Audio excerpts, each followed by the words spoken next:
뜨아 뜨거 아 뜨아 뜨거 법 때문에 내 가슴에 불난다 불나. 법을 향한 열정을 가슴에 품은 MC 김일중입니다. 천태만상 인간 세상 사는 법도 가지가지 천태만상 세상 제가 편안하게 해드릴게요. 안녕하세요, 변호사 임지혜입니다. 야야야 내 나이가 어때서 법하기 딱 좋은 날인데. 안녕하세요, 법 전성기 유지환입니다. 엄지척 여러분의 엄지척 기자가 되고 싶은 법률신문 기자 박수연입니다. 우리 모두 반갑습니다. 예, 반갑습니다. 그나저나 유지환 씨. 예. 야야야 높네요. 내 나이가 어때서 이렇게 해줘야지. 이거 명창이네요. 작곡가한테 지금 노래를 그러니까. 해주시는 그래. 거예요? 제가 작곡가인데 성대결절이 걸려가지고. 빨리 회복하길 바랍니다. 알겠습니다. 야야야 이 노래가 될 때까지 선도로 제가. 좋습니다. 회복하길 바라겠습니다. 저희가 매주 우리나라 법을 좀 다루고 있는데요. 눈을 세계로 돌려보면 재밌는 법들이 또 의외로 많습니다. 제가 요즘 눈여겨본 것 중에 가장 재밌는 법이 일본의 비만세예요. 그렇습니다. 비만세가 실제로 존재해요. 지금 벌써 재환님 한숨 쉬셨는데 일본은 2009년부터 직장인들의 건강 문제 해결하기 위해서요. 비만 금지법을 제정했습니다. 기업과 국가기관, 공공기관에 근무하는 남녀 40세 이후부터 복부 비만이 될 경우 기업과 정부 기관 그리고 공공기관이 벌금을 내야 된다고 합니다. 어머. 벌금을 낸다. 복부 비만이면 이제 세상에. 기업에서 벌금을 내야 되는 거죠. 당사자가 내는 게 아니고요. 그렇죠. 아니 그러면 그거 복부 비만 기준치가 좀 있나요? 그러게 그 기준이 있어야 되겠네. 네. 지금 잘 들어주세요. 지금 네. 다들 허리 치수 알고 계시죠? 네. 망했다. 남성의 경우에는 35.4인치고요. 예. 그리고 여성은 31인치를 초과하면 안 된다고 합니다. 저는 너무 많아가지고 이 정도면 저는 40인치가 넘기 때문에. 이게 만약에 도입이 됐으면은 유지한 씨는 벌금을 내지 않지만 이제 국회 방송 담당 PD가 이제 내줘야 돼요. 그런 거요. 비만세를 내야 된다는 거지 벌금으로. 그렇죠. 내가 네. 내는 게 아니라. 마음이 좀 편해요 좀. 네, 지금은 좀 기분 좋습니다. 근데 이제 그만큼 이제 상징적인 의미를 갖고 있는 거죠. 이렇게 기업에서도 공공기관에서도 직원들의 건강을 신경 써야 한다. 뭐 좋은 음식을 제공하고 충분히 운동할 수 있는 환경을 제공하라 이런 의미가 담겨 있다고 보면 될 것 같아요. 예. 요건 이제 일본 얘기고 다른 나라에도 비만세 같은 뭐 독특한 법이 좀 있습니까?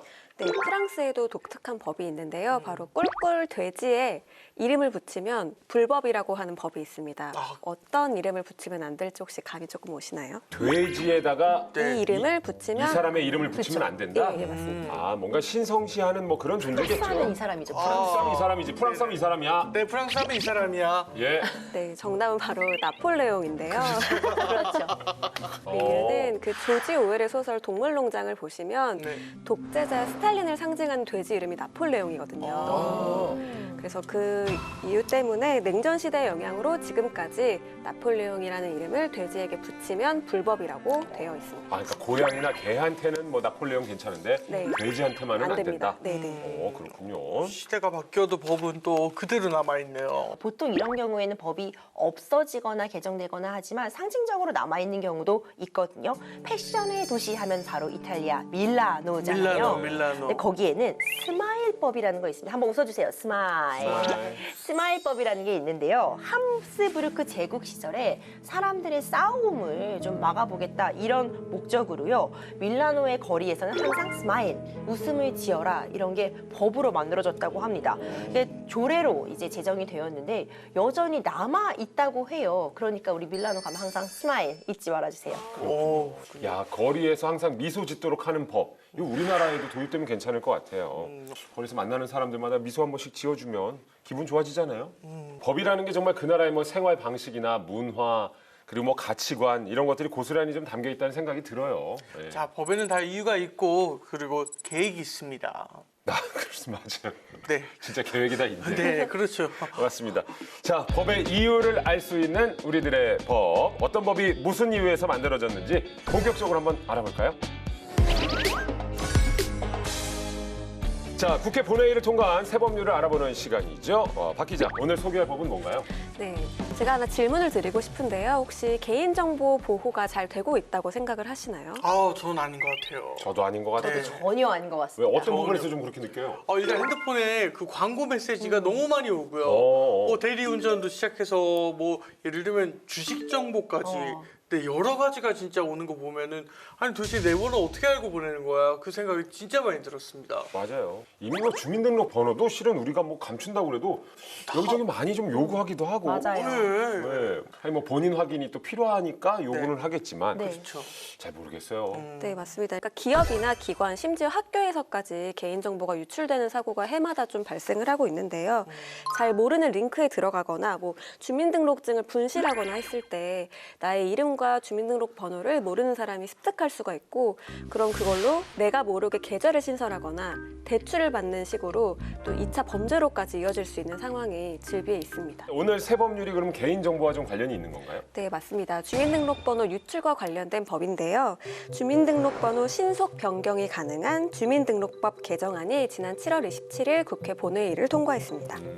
주민등록번호는 평생 가는 건 줄 알았는데 이게 바뀌는 건 줄 몰랐어요. 이게 그럴 수밖에 없는 부분이요. 너무 많이 유출이 됐어요. 사실 우리나라가 주민등록번호가 있으면은 내가 딱 특정이 되는 엄청난 정보거든요. 나의 거의 모든 정보를 열람하고 확인할 수 있는 그런 번호인데 주민등록번호가 너무 많이 노출이 되어 있다 보니까요. 주민등록번호 유출로 인해서 신체, 재산 등의 피해를 입거나 혹은 피해를 입을 우려가 있는 경우에는 주민등록번호 변경위원회의 심사를 거쳐서요. 90일 이내에 주민등록번호 뒷자리, 6자리를 변경하도록 이제 규정하고 있습니다. 야, 어쨌든 그 피해를 막기 위한 제도긴 한데 이거 변경해달라고 신청하는 건수는 어느 정도가 되나요? 이게 주민등록번호 변경 제도가 처음 도입된 게 2017년인데요. 그때는 한 700여 건 정도였습니다, 연에. 그런데 2022년에 연간 1,500여 건으로 확 증가를 하면서 지금 제도가 도입된 지 6년 만에 거의 배수 가까이 증가를 한 거거든요. 그래서 주민등록번호 변경 허가 사유를 제가 한번 살펴봤더니 보이스피싱이 3,041건으로 가장 많았고요. 신분 도용이 829건, 사기나 해킹 등 기타가 989건, 그리고 가정폭력 644건, 데이트폭력 371건, 성폭력 175건 순으로 나타났습니다. 이게 주민번호 도용이나 유출만 변경할 수 있는 게 아니었네요. 왜 드라마 더글로리에서요. 가정폭력의 가해자인 이 문동은의 엄마가 주민등록 등본을 떼가지고 딸이 어디 있는지를 확인하게 돼요. 이런 경우 정말 위험하잖아요. 근데 실제로 이렇게 가정폭력이나 성폭력 가해자로부터 이렇게 주민등록 등본 같은 걸 떼서 찾아오는 이런 피해를 막기 위해 주민등록번호를 변경하는 경우도 종종 있습니다.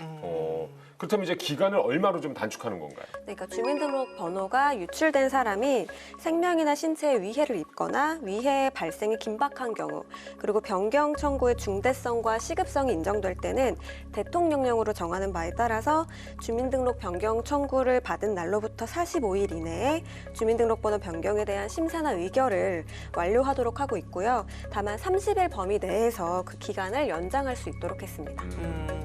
그럼 주민등록번호 그 변경 신청은 어떻게 하나요? 네, 주민등록번호 변경 신청은요. 주민등록 주소지 관할 읍면동 주민센터를 방문하거나요. 네. 앱에서도 쉽게 할 수 있습니다. 또 신체상, 재산상 등의 피해 사실을 입증할 만한 자료는 직접 준비를 하셔야 되는데요. 피해를 입증하는 자료는 뭐 사건, 사고 사실 확인서, 판결문, 뭐 진단서, 금융거래 내역서 등이 있을 수 있고요. 객관적인 피해 사실을 입증할 수 없는 경우라면은 그때는 변경 신청이 불가능합니다. 그렇군요. 근데 문제는 그거잖아요. 뭐 나의 주민등록 번호라든지 그저 개인정보가 유출됐는지 어떻게 알 수 있을까요? 맞아, 그것도 많은 분들이 궁금해하세요. 그래서 내 정보가 도대체 얼마나 흩어 뿌려져 있는지도 내가 알 수가 없다. 네. 도대체 누가 내 정보를 갖고 있는지도 모르겠다. 이렇게 말씀하시는 분들 많은데요. 개인정보 유출이 의심이 되면 직접 확인을 해보실 수 있는데요. 바로 개인정보보호위원회가 운영하고 있는 털린 내 정보 찾기 서비스를 이용하시면 됩니다. 개인정보 유출 여부 확인과 함께요. 정보가 유출이 되었다면은 즉시 개인정보를 삭제, 수정할 수 있는 그런 서비스를 제공하고 있기 때문에 추가적인 피해도 이 사이트를 통해서 방지하실 수 있습니다. 어감이 아주 직관적이네요. 그리고 털린 내 정보. 털린 내 정보 찾기. 예, 기억하시기도 쉽죠. 그러네요. 찾아봐야 되겠습니다. 네. 아니, 우리나라 주민등록번호만큼 아주 민감한 개인정보가 또 어디 있겠습니까? 지금이라도 2차 피해를 막을 수 있게 돼서 굉장히 좀 다행이라는 생각을 하네요. 그렇죠. 국민의 안전을 책임지는 것도 법의 역할이니까 이제 뭐 이런 법이 계속해서 이게 만들어졌으면 좋겠습니다. 맞습니다. 자, 그럼 이제 국민의 안전한 삶을 위해 애쓰는 분을 만나봐야 되겠죠? 입법자들 그 주인공 확인해 보겠습니다.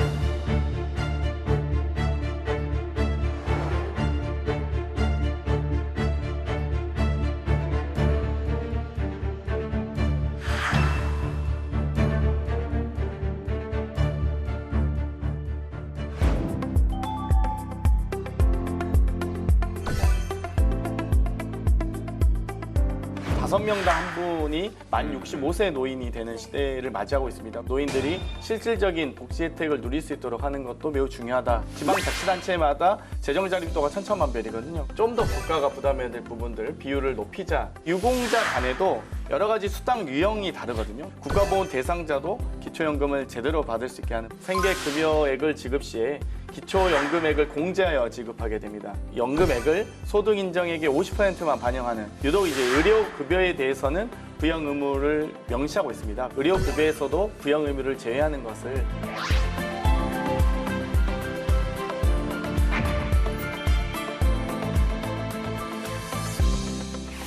자, 오늘 입법자들의 주인공은요, 평당원의 신화가 된 정치인입니다.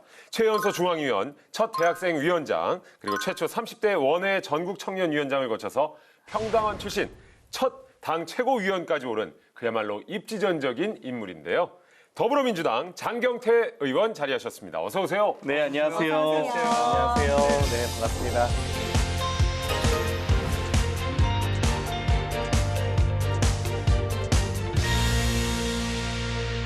아, 반갑습니다. 저희가 평당원의 신화라고 소개를 좀 해드렸습니다. 근데 평당원이 국회의원이 될 수 있는 확률이 이게 진짜 어느 정도가 되는 겁니까? 뭐 평당원을 거치지 않은 분은 없겠지만 대부분 국회의원이라고 한다면 뭐 청와대 출신, 고시 출신, 뭐 해외 유학파 출신 뭐 다양한데요. 밑바닥부터 차근차근 올라온 케이스가 거의 없습니다. 그래서 저도 청년위원장이면 마치 청년 국회의원이 되는 줄 아시지만 청년위원장 출신으로도 최초고요. 네. 또 평당원 출신으로도 최초라고 말씀드릴 수 있겠네요. 그러니까 정치를 시작한 게 그럼 벌써 18년 차란 얘기를 들었는데 굉장히 지금 젊으시거든요. 네, 실제로 봬도 정말 네. 동안이세요. 그럼 몇 살에 정치를 시작하신 겁니까? 제가 이제 22살 때 자원봉사자, 대학생 자원봉사자로 시작을 해서 네. 차근차근 현수막 달고 의자 나르는 것부터 시작을 했고요.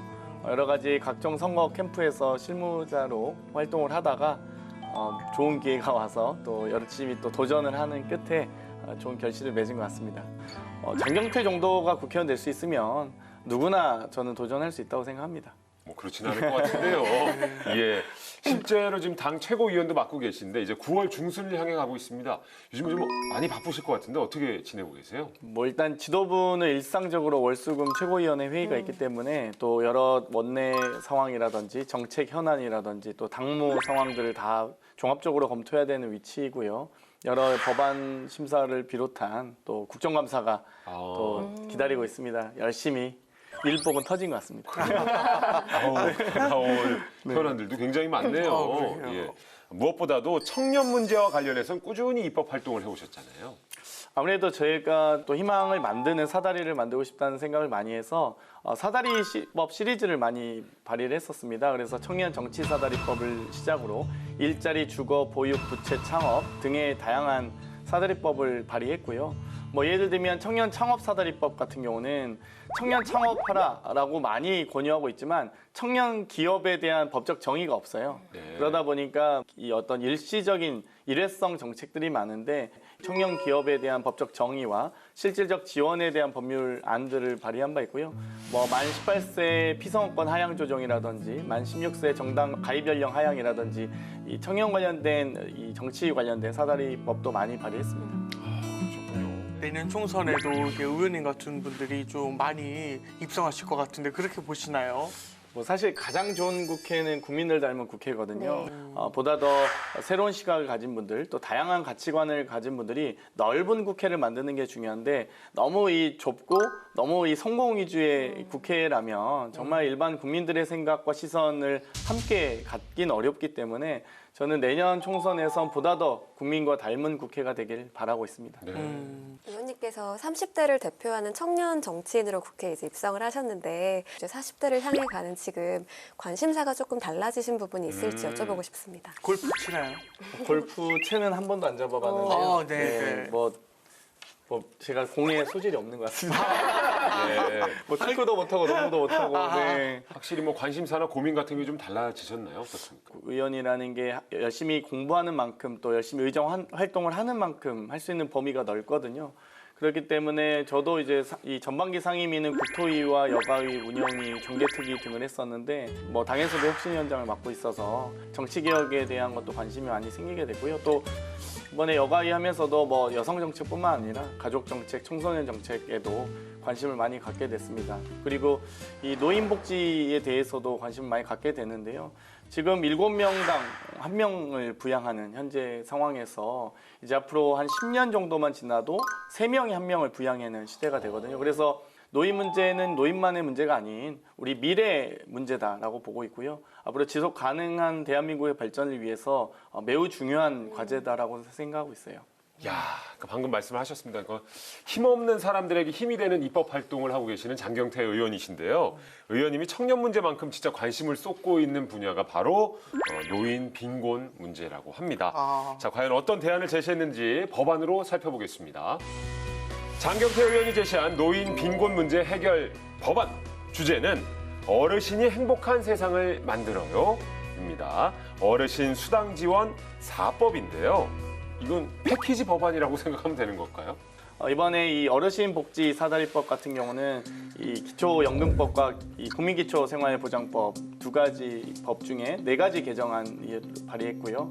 지금 만 65세 이상이 14% 정도 고령 사회로 보여지는데요. 25년부터 20%, 35년이면 30%, 50년이면 40%를 초과하게 됩니다. 정말 이제 5명당 한 분이 만 65세 노인이 되는 시대를 맞이하고 있습니다. 그렇기 때문에 이 노인과 관련된 여러 가지 재정적인 문제들이 많이 발생하기 때문에 또 그렇다고 해서 지금 청년 세대, 미래 세대가 그만큼의 소득과 자산을 형성하지 못하고 있거든요. 네. 그렇다면 지금의 20, 30대 청년 세대가 40, 50대 됐을 때 20년 뒤의 한국 사회의 모습은 부양할 사람이 부양할 능력은 없고 부양할 대상은 엄청나게 많아지는 가분수 사회가 될 예정이기 때문에 이 노인 빈곤 문제를 빠르게 해결하고 또 노인들이 실질적인 복지 혜택을 누릴 수 있도록 하는 것도 매우 중요하다라고 생각하고 있습니다. 그런데 의원님, 노인 빈곤을 해결할 수 있는 또 여러 가지 방안들, 정책들이 있을 수 있는데 그중에서도 꼭 집어서 노인수당 지원법을 발의를 하셨어요. 특히 수당 지원에 관심을 갖게 된 어떤 계기가 있으실까요?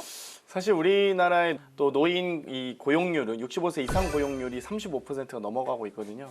그렇다는 건 뭐 OECD 평균 또 이 고용률도 15%인데 이 빈곤율도 높고 고용률도 높다는 건 죽을 때까지 일해야 되는 사회라는 얘기거든요. 그러니까 이런 심각한 문제를 지금 갖고 있는 대한민국의 현실상 여러 가지 노인에 대한 기초연금 수령이라든지 이 기초생활보장법이 정하는 여러 연금 제도를 통해서 노인의 생활들은 좀 더 보장하고 노동으로서 발생할 수 있는 여러 의료보험이라든지 여타 발생하는 재정들에 대한 부담을 줄여 나가야 된다고 보고 있고요.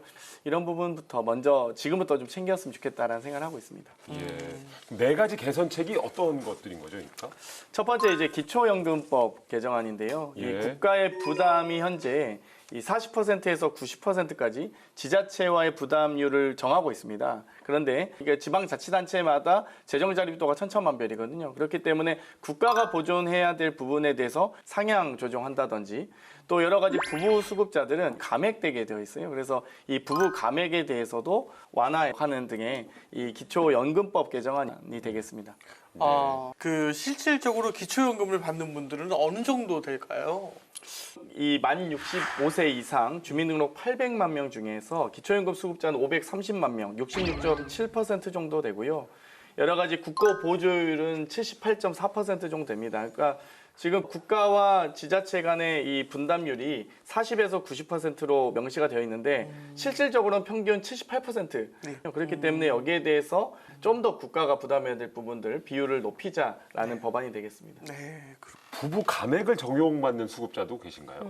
아무래도 이제 부부가 평등한 시대에 왔는데 네. 부부 감액 수급자는 2020년 기준으로 약 240만 명이거든요. 그러니까 전체 수급자 중에서 부부 감액 적용자가 42.4%가 됩니다. 그렇기 때문에 감액 자체를 없애고 싶긴 한데 어쨌든 여러 가지 재정 여건을 고려해서 비율을 낮추는 법안이 되겠습니다.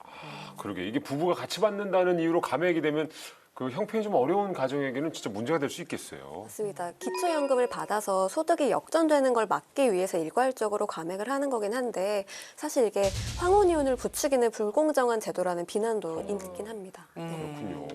자, 기초연금을 보다 현실화해서 어르신들에게 좀 도움을 주고자 하는 법안인 것 같은데요. 법안의 핵심 내용을 한번 정리를 해주신다면요. 그러니까 정리해서 말씀드리면 국가 부담 비율을 평균 국고 보조율보다 낮고 현행 최저 비율보다 높은 이 100분의 70 이상입니다. 40에서 90인 이 급간을 70 이상으로 올리는 것이 되겠고요. 이렇게 되면 국가와 지방자치단체 간의 어떤 재정 유연성을 보장할 수도 있고요. 또 부부 감액 적용 대상자도 감액 비율을 20에서 10%로 완화해서 그만큼 더 많은 분들에게 감액 비율도 적게 하고 또 노후 보장도 두텁게 하는 그런 법안이 되겠습니다. 자, 이제 또 다른 기초연금법, 국가유공자와 관련된 법안입니다.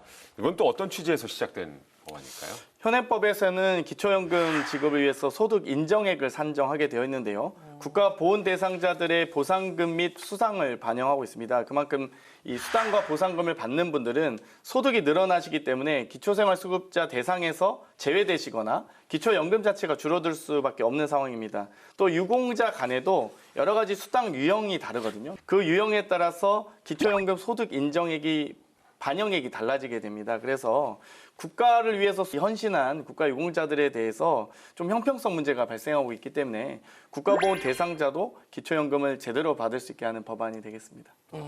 이게 밸런스 게임도 아니고 이게 무상을 받을 거냐 아니면 기초연금을 받을 거냐 참 어려운 부분인 것 같습니다. 그러네요. 네, 이렇게 쉽게 설명하면 배우자가 없는 국가유공자가 매달 소득은 30만 원에 보훈보상금 158만 원을 받는다고 가정을 하면 기존에는 기초연금 소득 인정액이 합계 188만 원이 되거든요. 그러면 선정 기준액 180만 원을 초과해서 기초연금 대상에서 제외가 되는 겁니다. 그래서 실제로 이런 사례도 종종 있다고 하는데 보훈 등급이 상향되면서 보상금이 늘었는데 보상금이 소득으로 잡히는 바람에 기초연금을 못 받게 되는 경우가 있기 때문에 일부에서는 보훈 등급을 낮춰달라고 요구하는 경우까지 있다고 합니다. 아니, 그러면 보훈 보상금은 다 소득으로 집계가 되는 거예요? 국가유공자의 경우에는요, 무공영의 수당과 그리고 참전 명예수당, 간호수당, 생활조정수당, 고엽제 휴유증 수당은 기초연금 소득에서 제외가 됐지만 보훈보상금은 또 소득으로 잡혔는데요.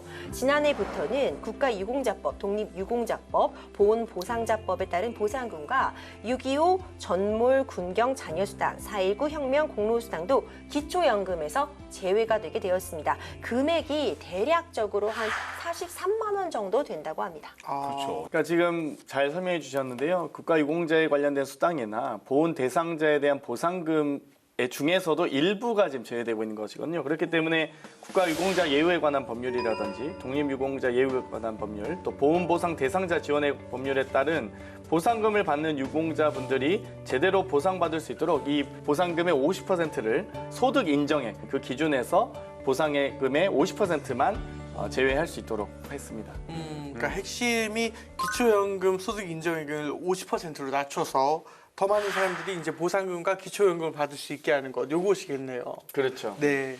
자, 지금까지 이제 기초연금과 관련된 법안 2개를 살펴봤습니다. 이제는 어르신 수당 지원 4법 중에 나머지 2개의 법안도 살펴봐야 될 것 같은데요. 기초생활보장법 개정안입니다. 이건 또 어떤 취지로 만드신 건지 설명을 좀 부탁드릴까요? 네, 기초생활수급자에게는 매년 산정된 중위소득의 30%를 생계급여로 지급하고 있는데요. 이분들 중 65세 이상이 기초연금 수급자가 될 경우엔 기초연금을 소득 인정액에 반영하게 됩니다. 그래서 생계급여액을 지급 시에 기초연금액을 공제하여 지급하게 됩니다. 지금 현재는 장애인연금, 장애인 수당, 아동보육료, 또 국가유공자 수당 등이 소득 인정액에서 제외되고 있습니다만 몇 가지 부분에 대해서만 소득 인정액이 제외되고 있기 때문에 소득 인정액을 완화하는 법안이 되겠습니다. 이거 둘 다 주면 안 되는 건가요? 왜 꼭 그렇게 빼서야만 뭐 소위 후련했냐 뭐 이런 건가? 예. 네, 재원 씨가 화난 부분이 저도 충분히 이해는 가지만요. 그렇죠. 나름의 또 이유가 있습니다. 네. 국민기초생활보장법 시행령에서요, 이른바 보충성의 원칙과 그리고 타급여 우선의 원칙이라는 게 정해져 있거든요. 일단 보충성의 원칙부터 좀 설명을 드리자면요. 지금 정부가 그 소득을 딱 정해놓은 기준이 있어요. 그 소득이 정부에서 정한 그 기준보다 모자라는 만큼의 생계급여로 보충해준다는 의미가 일단 보충성의 원칙이고요.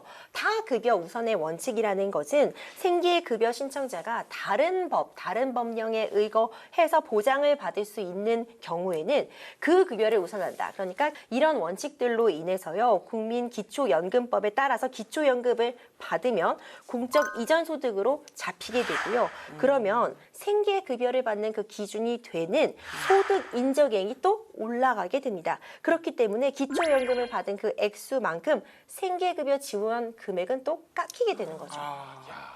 그러니까 서로 둘 다 필요하기 때문에 만들어진 제도인데. 제도인데 이게 합쳐져가지고 마이너스가 되면 이거 좀 불합리하지 않나 싶습니다. 국민기초생활수급 또 기초연금 이게 상생할 방안을 이제 법안에 담으셨는데 어떤 내용일까요?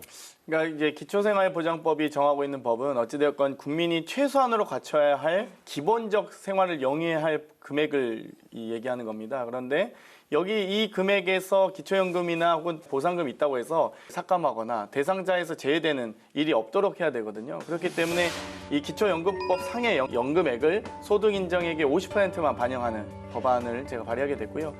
그 소득 인정액의 50%만 제외를 하는 그 이유가 있나요? 뭐 여러 가지 형평성의 문제도 있고요. 네. 재정적인 여력도 고려했습니다. 네, 마음 같아서 이제 100% 하고 싶었겠지만 그렇죠. 그 현실적인 문제들도 또 어쩔 수 없죠. 살펴봐야 되기 때문에 네.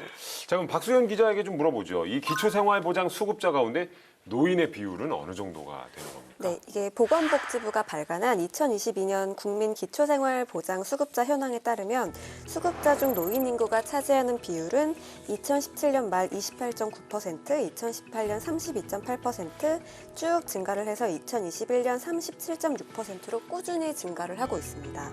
총 인구수 대비 수급자 비율도 노년기가 11%에 달하는데요. 노인 인구 9명 중 1명가량이 수급자인 셈입니다. 9명 중 1명이면 이거 진짜 충격이네요. 그렇죠. 네. 그만큼 노인 빈곤 문제가 심각하다는 수치일 수 있습니다. 네. 자, 기초생활보장법이 개정돼야 하는 부분이 또 있다, 필요하다라고 하는데 어떤 부분인지 좀 설명해 주시죠.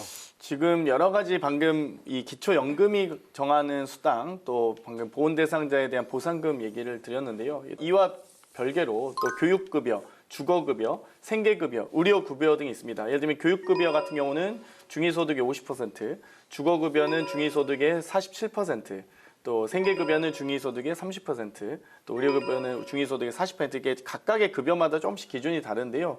대부분 다 이 부양 의무자에 대한 기준과 의무 조건을 많이 폐지하는 추세입니다. 그러니까 어찌되었건 워낙 이 개인주의 사회가 또 팽배해지고 또 이 핵가족화되다 보니까 여러 부양 의무에 대한 기준도 많이 완화되거나 폐지되는 중인데요. 교육급여 관련된 이 부양 의무도 2015년 9월에 폐지가 됐고요. 주거급여는 2018년 10월에 폐지가 되고 또 실제 이제 생계급여와 관련된 것들도 이미 2021년 10월부터 미적용되어 가고 있는데 유독 이제 의료급여에 대해서는 부양 의무를 명시하고 있습니다. 그렇기 때문에 법안을 제가 발의하게 됐고요. 혹시 부양 의무자가 무엇인지 설명 좀 부탁드려도 될까요? 부양 의무자는 기초생활보장제도에서 수급권자를 부양할 의무가 있는 사람을 뜻하죠. 흔히 수급자를 선정하는 기준으로도 활용됐는데요. 여러 직계 좀비속 등의 부양 의무가 있는 사람을 의미하죠. 왜 의료급여에는 이 부양 의무자 제도가 여전히 남아 있는 걸까요? 이유가 있을까요? 현재 이제 아무래도 재정적 여력이 좀 다 안 돼서 그러는데요. 지금 기초보장 예산이 13조 2천억 정도 됩니다. 그중에 9조 5천억 정도가 의료급여, 그러니까 거의 70% 넘게 다 의료급여에 포함되어 있기 때문에 이 재정적 여건을 고려해서 다른 생계급여나 교육급여 등은 많이 면제되고 있지만 이 의료급여에 한해서는 아직도 부양의무 제도를 시행하고 있는 것이 현실입니다. 그렇다면 이번에 의원님께서 발의하신 법안에 부양의무자 제도를 폐지하는 내용도 담겨 있을까요? 네, 맞습니다. 이 다른 교육급여라든지 주거급여, 생계급여에서의 부양의무 기준을 제외했듯이 의료급여에서도 부양의무를 제외하는 것을 개정안을 발의하게 됐고요. 또 소득 산정할 때도 본인 소득으로만, 그러니까 부양의무자까지 소득을 포함해서 산정하는 것이 아니라 본인 소득으로만 소득 인정을 하는 것으로 법안을 발의하게 됐습니다. 근데 이 부양 의무자 제도를 유지해야 한다는 주장도 꽤 있더라고요. 이게 이제 악용될 우려도 있고 세금 부담이 늘어나는 건 아닌지라는 우려의 목소리도 있을 것 같은데요. 여기에 대한 의원님의 생각은 좀 어떠신가요? 보통 이제 부양 의무자가 있어도 부양 의무를 어느 정도까지 하느냐는 워낙 또 천차만별입니다. 그렇기 때문에 이 어르신들 같은 경우는 몸이 아파도 병원에 가지 않고 결국 치료보다 더 중요한 것이 예방이거든요. 근데 예방하지 않고 때를 놓치고 나서 일기 때 발견했으면 금방 예방할 수 있는 일들이 3기, 4기 더 악화돼서 오히려 더 의료비 지출을 더 증가시키는 원인이 되기도 합니다. 그렇기 때문에 오히려 부양의무자 제도를 둠으로써 제대로 된 의료 처방을 못 받게 하는 것보다는 오히려 이 선제적으로 예방 조치를 할 수 있도록 하는 법안이 오히려 더 나을 수 있다라고 봅니다. 부양을 하기 힘든 경우에 사실 부양 기피 사유서라는 걸 제출하도록 하고 있긴 하거든요. 부양할 수 없는 사유를 증명하면 생계급여를 받을 수 있는 건데 이게 재산증명이나 소득증명처럼 조금 복잡한 행정 절차도 문제긴 하지만 나라에 내가 부모를 부양하지 못한다는 거를 인증하는 꼴이 되기 때문에 대부분 이 기피 사유서를 내지 않고 그냥 부양을 포기하는 경우도 많다고 합니다. 저는 엄마를 모시는 게 좀 당연한 일이라고 생각을 좀 했는데 그렇게 생각하지 않는 분들이 정말 많네요. 예, 안타깝습니다. 예, 그 말씀 와중에 이런 얘기 좀 그렇지만 어머니가 아직까지 재환 씨를 많이 보살피고 있는 것 같던데요. 저도 많이 봤어요. 어머님이 워낙 케어를 너무 잘해주세요. 내 마음이 너무 예쁘시네요. 그러니까 부모님을 본인이 부양해야겠다는 의지를 갖고 계신 그럼요. 게 대단히 예, 어렵거든요. 저도 얼마 전에 어머니께서 이제 작은 수술을 하셨는데도 불구하고 네. 정말 병원을 찾는 것도 어려웠고 또 맞는 의사를 구하시는 것도 어려웠고요. 또 여러 가지 간병인을 구하는 것도 매우 어렵더라고요. 그래서 참 어머니가 편찮으시면서 저도 좀 요즘에 특히나 어르신 복지라든지 이 간병인 제도에 대한 도입이라든지 이런 부분에 대해서 더 관심을 갖게 되는 것 같습니다. 맞습니다. 특히나 이제 부양 의무자 제도가 폐지가 되면 국가의 역할이 더욱더 커질 텐데 어떤 방향으로 제도가 좀 보완이 돼야 할까요? 여러 가지 지금 이 의료비 지출과 관련된 복지수당 조정 등이 지금 필요한 때입니다. 의료보험 제도라든지 국민연금 제도라든지 기초연금 제도 등의 이 다양한 정책들이 제대로 지금 유기적으로 이어지지 않으면서 발생한 문제들이 있거든요. 그렇기 때문에 실질적인 부양 의무자들이 있음으로써 재정 지출을 막겠다라고 하는 것은 이제 좀 예전 구시대적 발상인 것 같고요. 각각 국민 개개인이 제대로 된 복지와 의료 혜택을 받을 수 있도록 또 노후 생활을 보장할 수 있도록 국가의 역할을 명시하고 그 개별적 국민들의 경제 활동과 그 이후의 노후 활동을 구분해내는 것이 저는 앞으로 미래 사회의 지속 가능한 발전을 위해서 매우 필요하다라고 생각하고 있습니다. 맞습니다. 정말 이 빈곤으로 내몰린 우리 어르신들의 행복한 노후를 위해서라도 좀 이게 실질적인 도움이 되는 복지 정책을 으로 좀 자리를 잡았으면 하는 바람을 가져봅니다. 자, 지금까지 어르신이 행복한 세상 만들어요 라는 주제로 장경태 의원님이 발의한 어르신 수당 지원 4법 살펴봤습니다. 확실히 청년 문제 전문가를 넘어서 이제는 뭐 노인 문제 전문가 자리까지도 함께 지키고 계시는 것 같은데 굉장히 좀 꼼꼼하게 준비했다는 느낌을 확실하게 좀 받게 되네요, 의원님.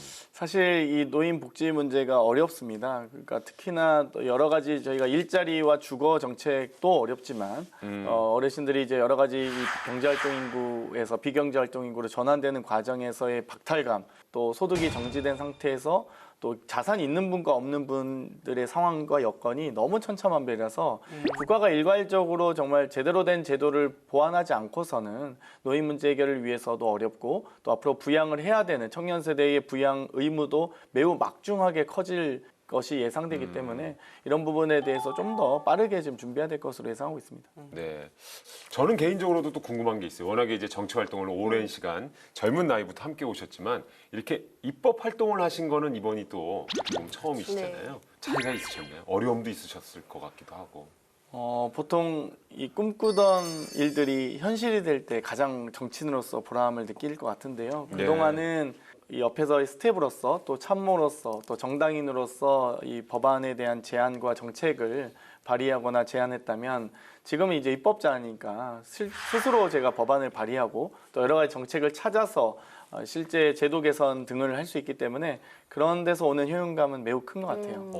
꿈이 현실로 되는 과정이 너무 기쁩니다. 그렇군요. 예. 청년 정치인의 장경태가 꿈꾸는 그 미래는 약간 어떤 모습인지 궁금합니다.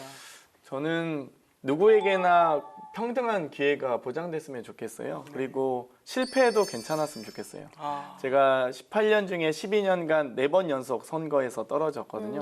그때 다들 12년간 4번 연속 떨어지면 거의 끝난 거 아니야? 라고 생각했는데 저는 좀 다르게 생각했거든요. 초긍정주의자라서 모르겠는데 좀 별로 걱정 없이 살아서 저는 12년간 4번 연속 떨어지면 어때? 13년째 5번 도전하면 되지 라고 생각했고 그 이후에 8번까지 5번, 6번, 7번 다 당선이 됐거든요. 그래서 저도 누구에게나 기회만 보장된다면 충분히 결실을 이룰 수 있다고 생각합니다. 그래서 그 기회를 보장하는 사회, 또 실패해도 재도전을 할 수 있는 발판을 마련해주는 사회가 되어야만이 그래야 누구나 다 5천만 국민들이 더 행복하게 살 수 있지 않을까 이렇게 생각하고 있어요.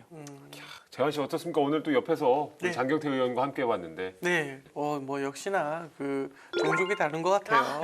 종족이 다른 것 같다고요? 그냥 너무나 멋지시고 네. 또 생각하시는 게 너무 깊으시고 이런 분들께서 이제 정치를 해주시니까 사실 우리 국민들은 믿고 맡길 수밖에 없는 거잖아요. 근데 너무나 믿고 맡길 수 있고 그리고 마지막으로 진짜 동안이세요. 감사합니다. 나이 차이 얼마 안 나는 그냥 형님이죠. 아 형님이에요 이제 네. 형님이라 부르고 싶은데 또 이 위치가 있으시니까 형님 부를 수가 카메라 없고. 꺼지면 하시면 되죠. 영광.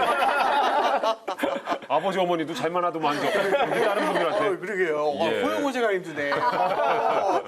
임재 변호사는 어떠셨어요? 네, 정말 의원님 오늘 만나뵈니까요. 이 20대 어떻게 보면 불안한 시기잖아요. 내가 이 길이 맞나? 이걸 계속해도 되나?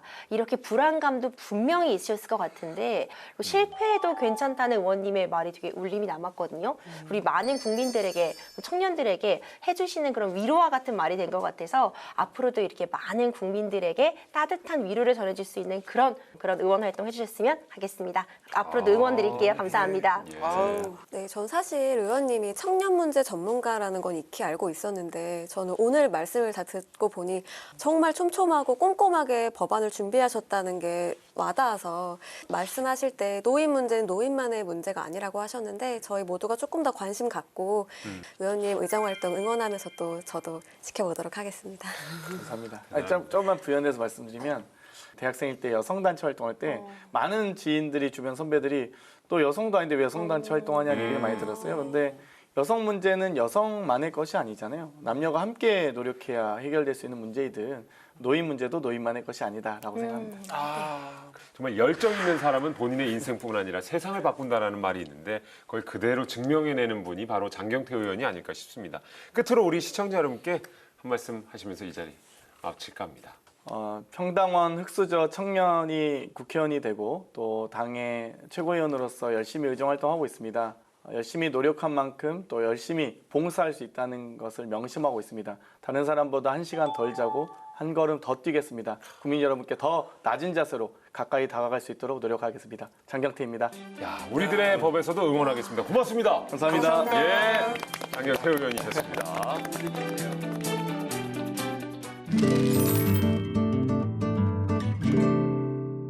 법을 몰랐다고요? 법을 잘못 알고 있었다고요? 법을 제대로 읽는 법을 알려드리도록 하겠습니다. 자, 법 읽어드립니다. 자, 재원 씨, 오늘도 저 오운환 했어요? 오운환이요? 이제 누구예요? 아직 안 했네. 안 했네. 네. 아직 네. 못했네. 아 뭐죠? 최 변호사는 안 해. 저 알죠? 오늘 알죠? 오늘 운동 완성. 오늘의 운동 완성. 오늘의 운동 완성. 오운환이 안 된 게 이거예요.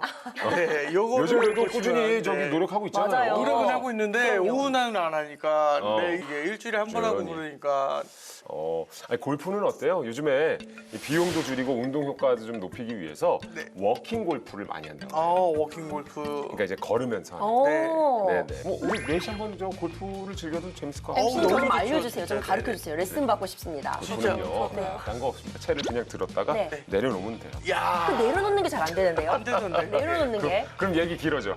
그럼 얘기 길어져요. 기자님만 빼고 가요. 알겠습니다. 아니, 요즘에 진짜 골프를 즐기시는 이 골프 인구가 한 1,000만 명이 넘는다고 합니다. 하지만 이렇게 골프 인구가 증가하는 것에 비해서는 안전한 골프장 문화는 아직 미흡하다라는 의견이 많다고 그래요. 맞습니다. 골프 인구가 증가하면서 실내외 골프장에서 발생하는 안전사고 때문에 손해배상 문제되는 경우 정말 많거든요. 실제로 2021년 우리나라 골프장 각종 안전사고를 살펴보면 전체 505개 골프장에서 1,467건이나 나왔습니다. 5년 전에 675건이었던 거에 비하면 약 2.2배 증가한 걸로 볼 수 있습니다. 예. 자, 오늘 그래서 법 읽어드립니다는요. 골프장에서 발생한 아주 아찔한 사고입니다. 어떤 사연인지 지금 살펴보시죠. 골프는 말이야. 자세가 중요해. 자세를 이렇게 잘 잡고, 응? 폼만 잡지 말고 제대로 좀 쳐봐. 그러니까 이걸 이렇게 잡고, 이렇게 치면은 각도가 이렇게 빠져가지고, 이거 아니 좀 골프 입으로 쳐? 안타 진심을 다하는 거지. 이게 다그친다고 되는 게 아니야. 조금만 기다려 봐봐. 아이고 날 세겠네 날 세겠어. 알았어. 자, 이번엔 진짜 친다. 이번엔 진짜 공 뜰 거야. 자, 떴다. 누구야? 죄송합니다. 괜찮으세요? 손목 벌겋게 부어버린 거 이거 안 보여요? 이거 괜찮아 보여 이게? 제가 너무 힘이 좋아서 공이 거기로 갔나 보네요. 아니 내 손목 어쩔 거야? 시럽이 청구할 거니까 돈 찾아놓고 기다려. 잠깐만요. 아니, 이게 왜 내 잘못이야?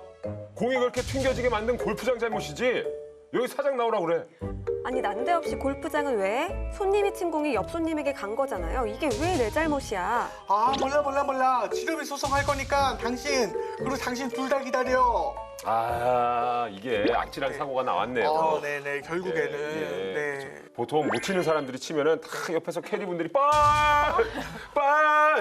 이거 최악이거든요. 근데 저도 항상 이렇게 얘기해요. 저도 칠게요. 저 어디로 갈지 몰라요. 이거 항상 하죠. 맞아요. 근데 이렇게 실내 골프장이든 뭐 실외가 됐던 이렇게 크고 작은 사고가 빈번할 수 있어요. 근데 이번에는 이게 실내 골프장에서 있었던 사건이네요. 네, 맞습니다. 실내 골프장에서 연습을 하고 있던 A씨가 아이언으로 공을 쳤는데 철제 천장을 맞고 옆 타석에서 연습하고 있던 B씨 손목을 강타하는 사고가 일어났던 겁니다.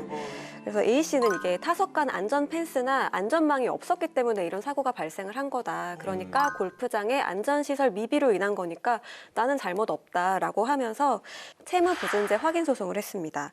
그런데 B씨는 골프장 운영자에게 배상 책임이 있는지 없는지를 떠나서 A씨 당신 과실로 내가 다쳤으니 배상해라라고 맞소송을 제기한 사건입니다. 실내 골프장에 안전장치가 전혀 없었던 건가요? 이게 철제로 된 골프 연습장이었다고 하거든요. 그래서 타석 위 천장에 일부 안전망이 있었지만 A씨가 친 공이 이제 그 충격을 안전망이 다 흡수하지 못했던 겁니다. 그래. 근데 어쨌든 그 공을 친 사람은 A씨이기 때문에 책임이 아예 없지는 않을 것 같기도 하고 또 뭐 안전장치를 부실하게 해놓은 골프장에게도 책임이 있을 것 같기도 하고 그 재판에서 좀 어떻게 결론이 났습니까? 그 A 씨에게 배상할 정도의 과실은 없다고 판단을 했습니다. 그러니까 A 씨가 비록 각도가 큰 아이언 채로 타격한 공이 B 씨에게 맞아서 다치게 했더라도 이것은 연습장의 안전시설 미비로 인한 거라서 A 씨에게 배상 책임을 부담시킬 정도로 과실이 있다고는 볼 수 없다라고 판시했습니다. 그죠. 이게 맞는 것 같아요. 그 골프 초보인 저도 이런 일이 충분히 일어날 수 있을 것 같고, 물론 골프를 치는 사람도 조심해야 되지만 사고는 언제 날지 모르는데 그 골프장에서는 더 단단히 준비를 좀 해야 될 것 같습니다. 맞습니다. 대부분 골프장은 이제 안전장치를 확실히 좀 탄탄하게 해놓기 마련인데 꼭 그렇지 않은 사각지대나 네. 좀 미비하게 해놓은 곳에서 사고가 나는 것 같아요. 아마 이것도 재판에 큰 영향을 그 부분이 미친 거겠죠. 그렇습니다. 이 안전장치를 제대로 해놓지 않았다는 부분이 재판에 있어서 결정적으로 작용을 했습니다. 이 지금 사고가 난 곳은 실내 골프 연습장인 걸로 보이는데요. 이 실내 골프 연습장은 체육시설법에 적용을 받게 됩니다. 그러니까 체육시설법에서는 타석 간의 거리, 그리고 타석 뒤 보행자의 통로가 구비되어 있는지, 그리고 안전사고가 발생하지 않도록 그물망이나 충분히 간격을 유지하고 있는지 등을 꼭 살펴봐야 된다고 규정을 하고 있거든요. 지금 이번 사건의 경우는 좀 이런 부분이 부실한 점이 있었던 것 같습니다. 아무리 철조망에 공이 맞는다고 해도 이게 어느 정도 그물망이 있었다거나 아니면 간격이 충분했다면 또 예방할 수 있었던 사고였기 때문에 A 씨는 책임을 면하게 된 거죠. 그렇군요. 자, 그렇다면 이제 골프장에서 공을 치다가 잘못 삐끗해서 기모를 파손했습니다. 그럴 경우에도 고객의 책임은 없는 건가요? 그 비슷한 사례가 있습니다. 그러니까 실내 골프장에서 스윙 연습을 하다가 스프링클러를 맞춘 거예요. 스프링클러가 터지면서 뭐 실내 인테리어 그리고 전자 장비 이런 것들이 파손이 된 거죠. 아이고. 이때 법원은 어떻게 판단을 했냐면 그 스윙 연습을 한 손님에게 40%의 책임이 있다고 판단했습니다. 그래요?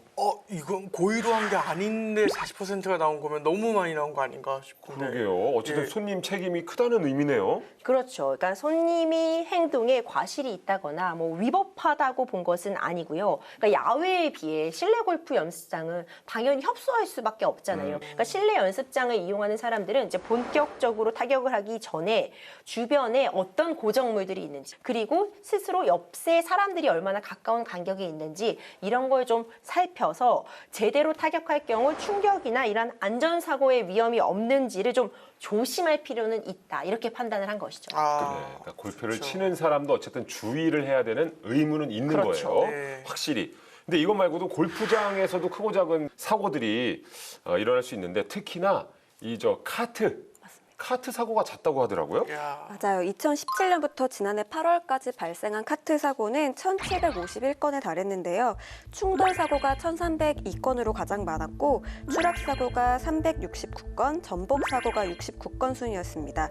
이래서 카트 사고로 다친 사람이 1,560명이었는데 3명이 목숨을 잃기도 했습니다. 정말 카트로 인한 사고가 많아요. 우리 세 분은 카트 타고 다니실 때 손잡이 뭐 잘 잡고 다니세요? 우리나라 골프장은 캐디 분께서 운전을 해주는 네. 경우가 대부분이기 네. 때문에 뭐 내리막길이나 오르막길이 나왔을 때 꼭 손잡이 잡아주세요. 뭐 맞아요. 이렇게 안내를 해주시거든요. 네. 그럼 저는 그땐 잡죠.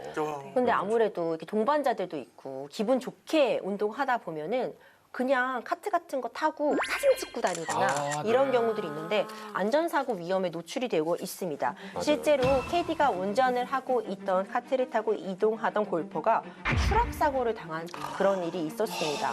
이때 재판부는 이 골퍼에게 60%의 과실이 있다고 판단을 했거든요. 카트에 탑승 중 손잡이를 양손으로 잡을 것이라는 경고 문구가 있었음에도 불구하고 손잡이를 잡지 않고 다니다가 생긴 이 책임에 대해서 골퍼에게도 일정 부분 책임을 물은 바 있습니다. 그렇죠. 그러니까 골프장도 안전에 최선을 기해야 되겠지만 그 골프장 안에서 골프를 즐기는 골퍼들도 안전을 위해서 노력을 해야 되는 거예요. 네. 이거 굉장히 위험한 스포츠네요. 전 안 할 거예요. 그래요. 네. 저는 예. 하지 않겠습니다. 이게. 알겠습니다. 벌크업 해야죠. 네, 벌크업 해야죠. 벌크업. 네. 저는 골프장이 좀 더 안전해지면 그때 가는 걸로 하겠습니다. 그때까지는 네, 네. 일단 헬스만 열심히. 그때까지는 오운한 열심히. 네. 알겠습니다. 근력 열심히 키우시고 네.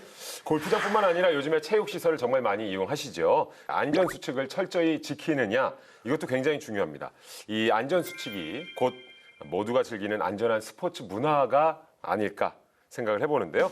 자, 생활에 도움이 되는 정보를 꽉 채워서 소개해드리는 우리들의 법. 저희 다음 주에 다시 찾아오도록 하겠습니다. 자, 우리들의 법 다음 주에도 함께해요.